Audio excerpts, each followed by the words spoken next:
விளையாட்டுங்கிறது குழந்தை பருவத்துல ரொம்ப முக்கியமானது. நம்மலாம் சின்ன வயசுல எவ்வளோ சந்தோஷமா விளையாடியிருப்போம்.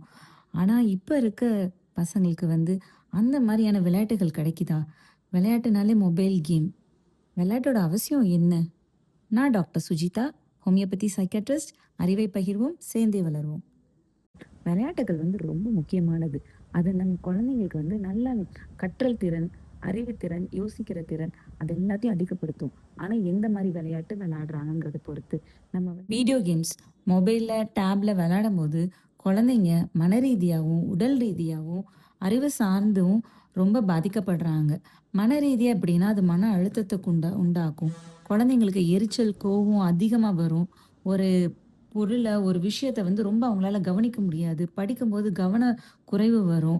மெமரி பவர் கம்மியாகும். யோசிக்கிற திறன் கம்மியாகும். கிரியேட்டிவிட்டி இது எல்லாமே குழந்தைங்கள பாதிக்கும். அதுவும் இல்லாம அவங்க அடிக்டட் ஆகுறதுக்கு நெறைய வாய்ப்புகள் இருக்கு. அந்த மொபைல் கேம்ஸ்ல வர ரிவார்ட்ஸ், கலர்ஃபுல்லான பிக்சர்ஸ் இது எல்லாமே அவங்கள அடிக்ஷனுக்கு உண்டாக்கும். அதனால மத்த ஆக்டிவிட்டீஸ் பண்றதுல ரொம்ப இன்ட்ரெஸ்ட் இல்லாம போயிரும் அவங்களுக்கு. படிப்புல கவனம் குறைஞ்சல் வரும். அப்புறம் சோஷியல் இன்டராக்ஷன் மத்தவங்க கூட பேசணும், பழகணும், விளையாடணும். இது எதுவுமே இல்லாம போயிரும். போர்ட் கேம்ஸ் நெறைய செஸ்ஸு, கேரம் போர்டு, இல்லாட்டி பசில்ஸு, இல்லாட்டி சுடுகோ, இல்லாட்டி கிராஸ்வேர்ட், இல்லாட்டி ஒரு ஆர்ட் வரைஞ்சு கலர் அடிக்கிறது, இல்லாட்டி ஆர்ட் அண்ட் கிராஃப்ட். இப்பதான் யூடியூப்ல எல்லாமே இருக்கே. ஆர்ட் அண்ட் கிராஃப்ட் நம்ம செய்ய சொல்லி தரலாம். இல்ல நமக்கு தெரியலன்னா நம்ம கத்துக்கிட்டு சொல்லி தரலாம். நெறைய சின்ன சின்ன கட் ஒர்க்ஸ், பேப்பர் ஒர்க்ஸ் இல்லாட்டி எதுவுமே இல்ல அப்படின்னாலும் இப்ப நான் 1 சொல்றேன். அப்ப நீ 2 டைம்ஸ் கிளாப் பண்ணணும். நான் 2 சொல்றேன். நீ 1 டைம் கிளாப் பண்ணணும்.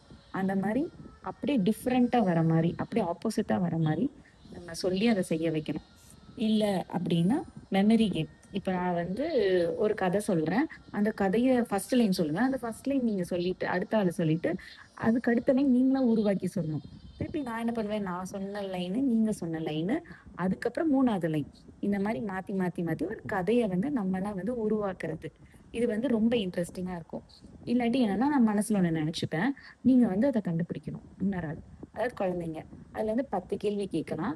அந்த குழந்தைங்களுக்கு வயசுக்கு தகுந்தாப்புல நெனச்சுக்கலாம். ஏதாவது ஒரு பொருளோ, இல்ல ஒரு பெர்சன்ஸோ ஏதோ ஒண்ணு நெனச்சுட்டு, ஆமா, இல்ல அப்படின்னு ஆன்சர் பண்ணி, அந்த குழந்தை கடைசியில அது என்ன பொருள் நம்ம நெனைக்கிறோம் அப்படின்னு கண்டுபிடிக்கிறது. இல்லாட்டி எதுவுமே இல்ல, இதுவும் இல்ல அப்படின்னா வேர்ட் பில்டிங். அந்த மாரி நெறைய விளையாட்டுகள் இருக்கு. இந்த மாரி விளையாட்டுகள் இருக்கும்போது பண்ணும்போது குழந்தைங்களோட அந்த லேர்னிங் ஏரியா நல்லா ஸ்டிமுலேட் ஆகும். குழந்தைங்களால நல்லா கத்துக்க முடியும். அதே மாரி இந்த மாரி இன்ட்ரஸ்டிங்கா விளையாடும்போது யாராவது டிவி, மொபைல் கேம் நோக்கி போவாங்களா? போகவே மாட்டாங்க. ஆரோக்கியமான குழந்தை நம் கையில்.